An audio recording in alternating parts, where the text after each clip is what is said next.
Bonjour, bienvenue sur ma chaîne Français pour tous de Tage. Alors toujours avec la préparation de l'examen normalisé pour les 3e années collège. Rappelez-vous, on a vu la compréhension d'un texte sur les chasseurs et les palombes, rappelez-vous. On a vu les outils de langue, on a vu la communication et aujourd'hui on va voir la production écrite. Alors, ce qu'on peut vous donner à la production écrite, on peut vous dire, par exemple, de terminer le récit. C'est-à-dire, il y a le texte, il y a la fin, le texte n'est pas terminé, ou bien le récit n'est pas terminé, et on vous demande de le terminer à votre façon, c'est-à-dire, et là, il y a des consignes à suivre pour justement écrire correctement suivant le texte qu'on vous a donné.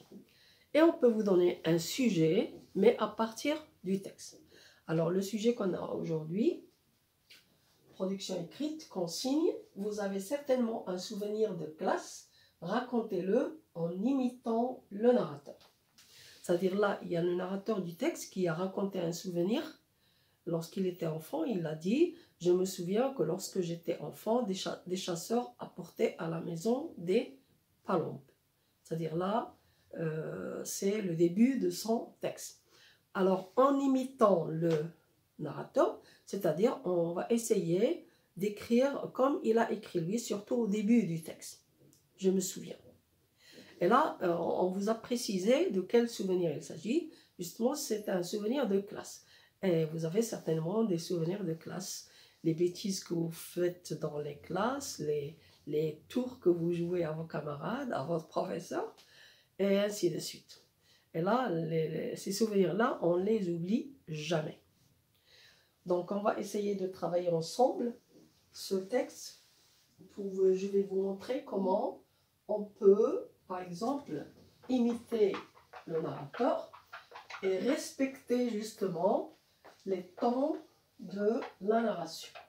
Rappelez-vous que le texte était écrit au passé, ça veut dire il y a des verbes à l'imparfait, des verbes au passé simple. Oui. Et là, mais le début du texte, c'est « je me souviens », c'est le présent. Alors pourquoi le présent? Parce que le narrateur, c'est ce qu'on appelle le présent d'énonciation. Le narrateur se souvient au moment où il va parler de ce souvenir. Il se souvient au moment où il va écrire ce souvenir. Donc, je me souviens. Donc, on va garder la première phrase du texte. Je me souviens, et puis de la conjonction lorsque. Je me souviens que lorsque. Et puis les verbes qui vont venir ici. Lorsque j'étais enfant, les chasseurs apportaient. On a ici des verbes à l'imparfait. Pourquoi l'imparfait? Parce que là, c'est l'imparfait, la valeur de l'imparfait. Ici, c'est l'habitude.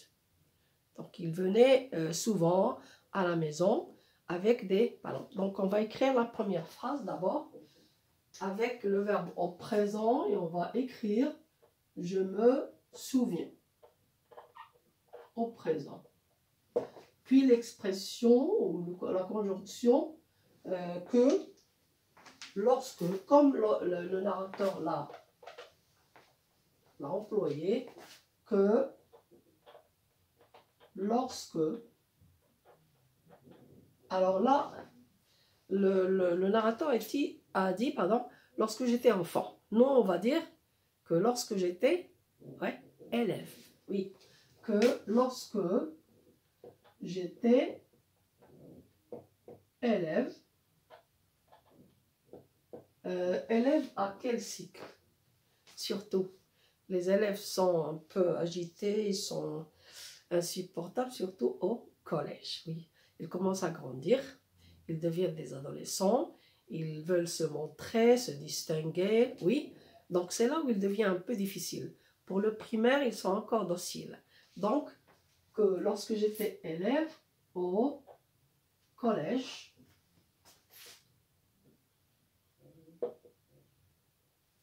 et là, le début de ma phrase est terminé et on a imité le narrateur.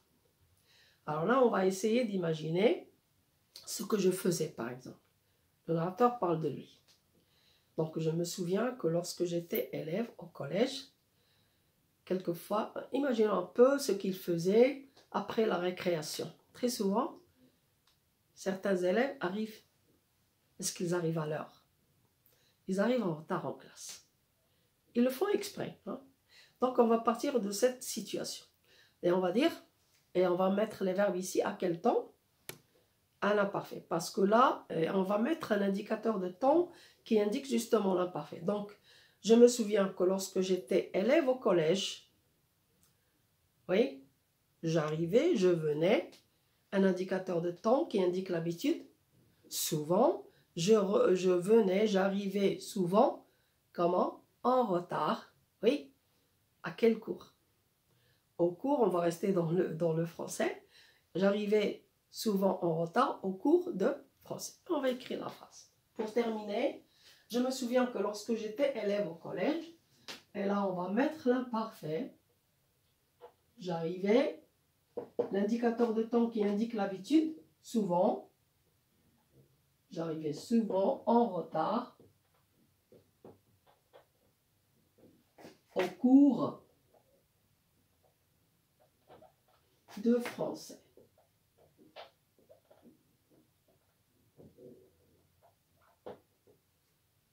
Bon, alors maintenant, on va essayer de montrer, on va essayer de voir que le professeur de français, bon, il me voyait arriver, mais il ne criait pas. Il était comment? Il était calme. Le professeur était calme. Et on peut donner le nom du professeur dans mon souvenir, parce que lorsque l'élève se souvient de ce qu'il a fait avec un certain professeur, il n'oublie pas, il n'oublie ni le souvenir, ni la personne, ni le professeur. Donc, il peut mettre son nom. On va terminer notre phrase.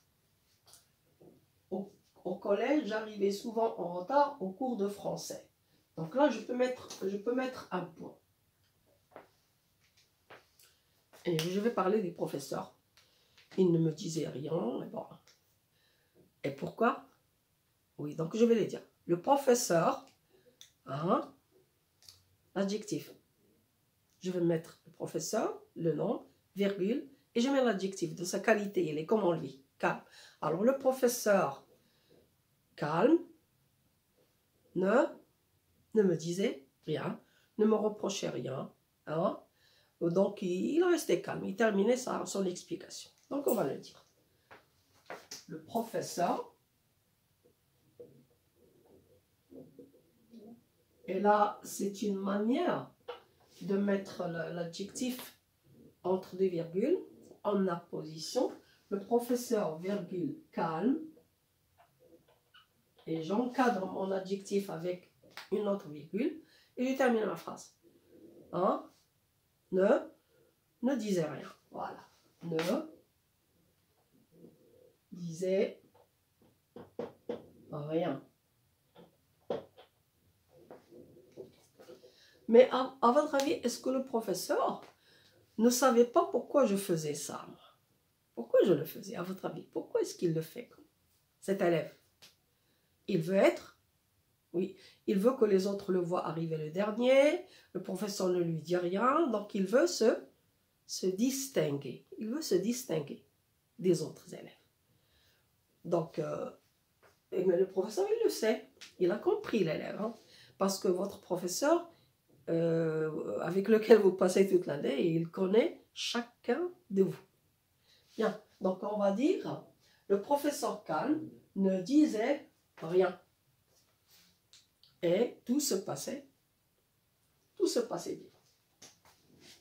Et tout se passait, pour moi, hein, tout se passait bien.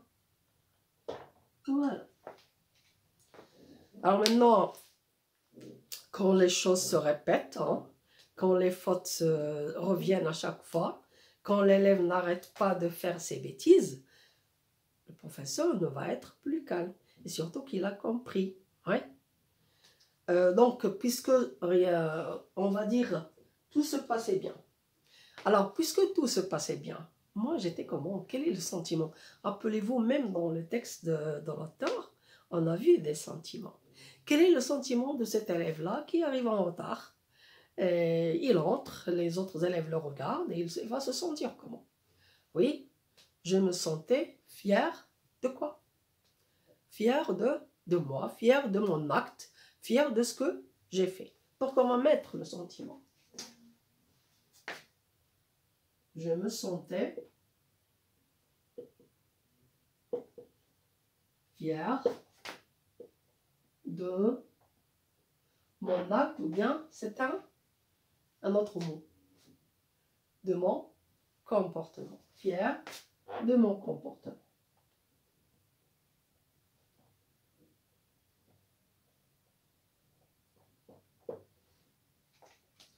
Bien, alors là, on va essayer. Alors, dans ces deux phrases, c'est-à-dire le narrateur, on raconte ce qui se passait souvent. L'habitude, là. Hein. L'habitude. Maintenant, il y aura un élément déclencheur, comme dans le schéma narratif, situation initiale. Maintenant, il y a un élément déclencheur. On va changer et on va commencer la phrase par un jour. Donc, un jour, un matin, ce sont des éléments qu'on a vus lorsqu'on a étudié le schéma narratif. Donc, on va donc dire un jour. Oui. Et terminez-moi la phrase. Comme d'habitude, oui. Un jour, comme d'habitude. Et là, je vais vous montrer, là, on a déjà étudié les valeurs des temps, rappelez-vous. Là, on peut mettre, ou bien je peux mettre le passé simple, ou bien je peux mettre le présent de narration. Et le présent de narration, c'est un présent que j'emploie dans un récit au passé pour faire revivre la scène, pour rendre la scène plus réelle. Donc là, on peut mettre le présent. Un jour, comme d'habitude, j'arrive en retard. Donc on va le mettre. Un jour, comme d'habitude,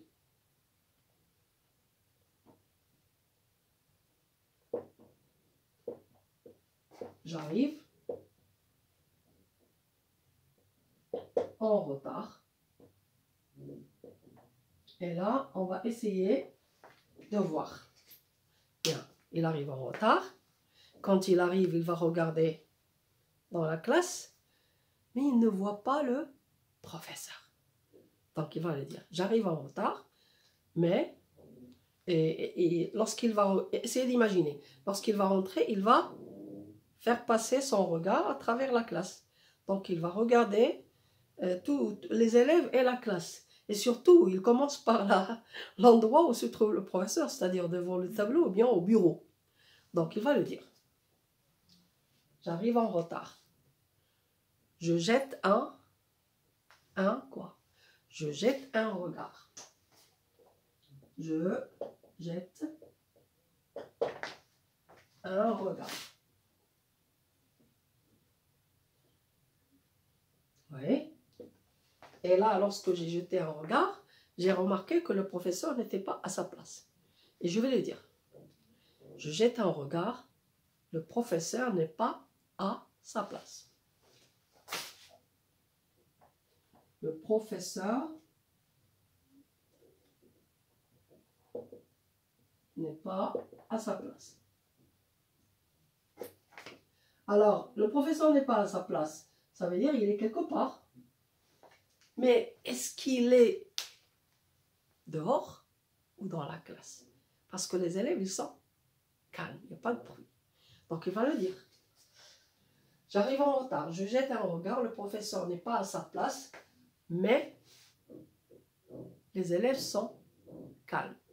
Mais le silence est parfait. Donc, il va le dire, mais les élèves sont calmes. Ils sont calmes et ils me regardent. Ils sont calmes. Ils me regardent. Avec quel sentiment ils me regardent? Ils ont quoi aux lèvres? Hein? c'est-à-dire sans bruit, un sourire. Hein, les élèves sont calmes, donc les élèves sont calmes et ils regardent qui, les élèves? Moi qui viens d'entrer et qui cherche le professeur. Donc, les élèves sont calmes, ils me regardent avec quoi? Avec un sourire. Quel sourire? Qu'est-ce qu'il y a dans ce sourire? Ils savent ce qui va se passer. Hein. Ils me regardent avec un sourire moqueur. Ils se moquent de moi. Donc là, ils me regardent, c'est-à-dire les élèves, ils me regardent. Alors, ou bien avec un regard, ou bien d'un air. On peut mettre les deux. Avec un regard, ou bien d'un air. D'un air moqueur.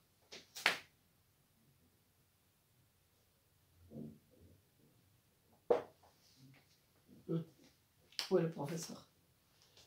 Moi, je regarde l'absenti professeur, le calme, et puis le regard de mes camarades qui me choquent. Donc, où est le professeur? Soudain, quoi? Soudain, je vois. Soudain, donc je peux voir, ou bien seulement entendre, c'est-à-dire le professeur va parler. Donc, j'ai deux possibilités. Soudain, je vois le professeur, et où est-ce qu'il est, le professeur? Il est assis parmi les élèves. C'est pourquoi je n'ai pas distingué. J'étais tellement fière de moi que je n'ai pas fait attention. Donc, je peux mettre deux possibilités. Ou bien, soudain, je vois le professeur assis à côté d'un élève que je connais, assis à côté de Yessine. Ou bien, soudain, j'entends. Ou bien directement, donc là, je peux mettre soudain. Ou bien, je peux introduire directement la parole du professeur. Parce que c'est cette parole qui va me réveiller de la situation dans laquelle je suis. Donc, qu'est-ce que je vais dire? J'ai trois possibilités même. Donc, soudain, je vois le professeur assis à côté de Yassine. Soudain, j'entends la voix du professeur. Ou bien, je mets directement la parole. Qu'est-ce que vous choisissez? Pour que ça soit plus choquant. La parole directement. Donc là, ma phrase est terminée. Et je vais mettre la parole du professeur. Je vais ouvrir les guillemets et je vais faire parler le professeur. Attention, maintenant il n'est plus calme. Ah, il va me parler. Et il va parler en se levant. Oui. Alors, oui, il s'adresse à qui? À moi. Il me traite de qui pour les enfants? Alors, petit. Oui, petit coquin, petit diable. Alors, petit diable. Le professeur, il a compris pourquoi je faisais ça. Alors, petit diable, tu veux on a dit tout à l'heure, tu veux te distinguer? Alors, petit diable, tu veux te distinguer? Tu veux être distingué dans la classe? Il va le dire. Et là, cette phrase, elle va me réveiller. Alors, petit diable, tu veux être distingué? C'est ce que tu voulais, là.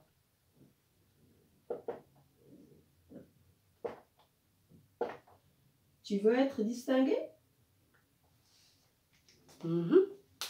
Et il va me donner un travail pour que je sois distingué. Oui? Tu le seras tout de suite. Eh bien, tu le seras. Le remplace être distingué. Tu le seras tout de suite. Et il va me donner ce que je vais faire. Tu le sauras tout de suite. À votre avis, qu'est-ce qu'il peut me donner comme punition? Il ne va pas me frapper, non. Il faut que la punition marque l'élève.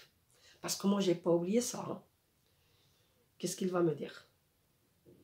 Je vais d'abord être au tableau. Donc, au tableau. Oui. Je vais être debout sur un seul pied.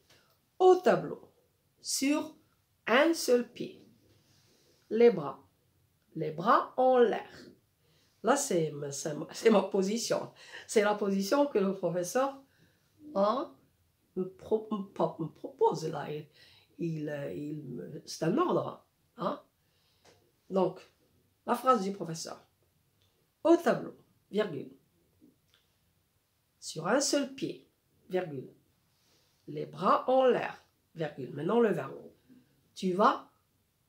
Quel est le travail que les élèves n'aiment pas faire? Oui, c'est la conjugaison. Tu vas conjuguer le verbe. Et il faut que le verbe marque l'élève. Parce que l'élève, depuis longtemps, il fait la même faute. Il refait la même faute. Alors, qu'est-ce que va dire le professeur? Quel verbe je vais conjuguer? Allez. On va conjuguer le verbe faire.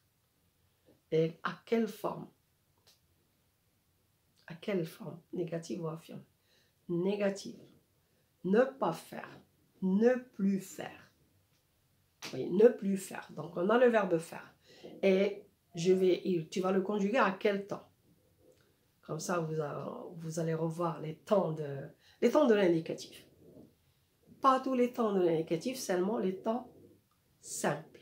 Alors, la phrase du professeur, pardon, au tableau, hein, sur un seul pied, les bras en l'air, tu vas conjuguer le verbe ne pas faire de faute ou bien ne plus faire cette faute. Il a fait une faute.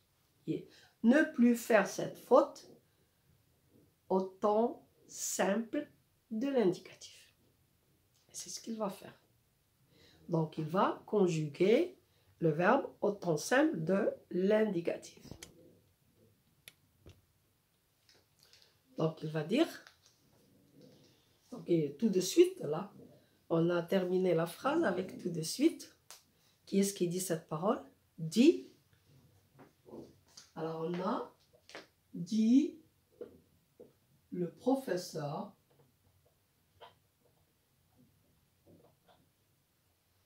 et en même temps, c'est-à-dire il parle et il sort de la rangée et il vient vers moi.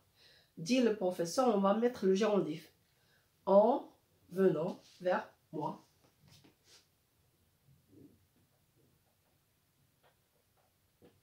En venant vers moi. Ça, c'est la fin de la phrase qu'on a vue tout à l'heure. Et maintenant, il va ajouter, puis il ajoute. Qu'est-ce qu'il ajoute? Qu'est-ce qu'on a dit? Il ajoute. Puis il ajoute, la première parole est terminée. Puis il ajoute. Et là, la deuxième parole. Qu'est-ce qu'on a dit? Appelez-vous. Hein? Au tableau. Donc, il va dire au tableau.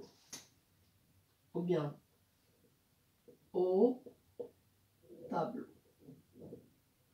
On a dit virgule. Sur un seul pied. Sur un seul pied. Oui. Les bras en l'air. Les bras en l'air. Oui. Tu vas. Qu'est-ce qu'il va faire? Tu vas conjuguer.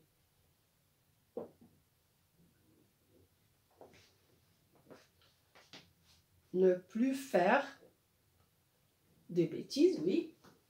Et on va mettre la phrase ne plus faire de fautes, de bêtises.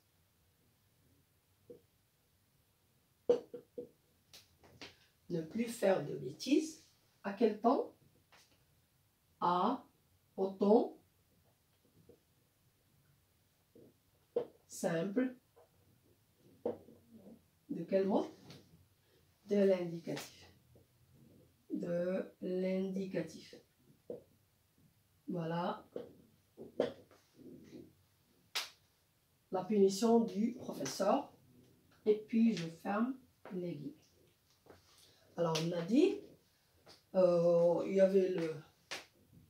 y a ici tout de suite, rappelez-vous, tout à l'heure, on a dit, tout de suite, dit le professeur en venant vers moi. Puis, il ajoute, au tableau, sur un seul pied, les bras en l'air, tu vas conjuguer ne plus faire de bêtises au temps simple de l'indicatif.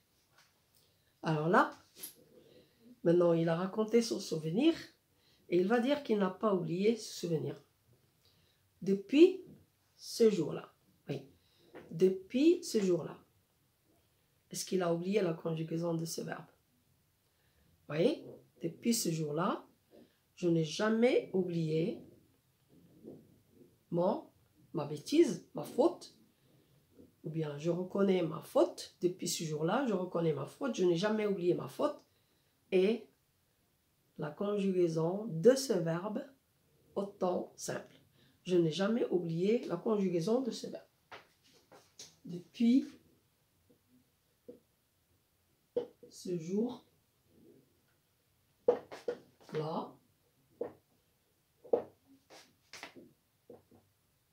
je n'ai jamais oublié.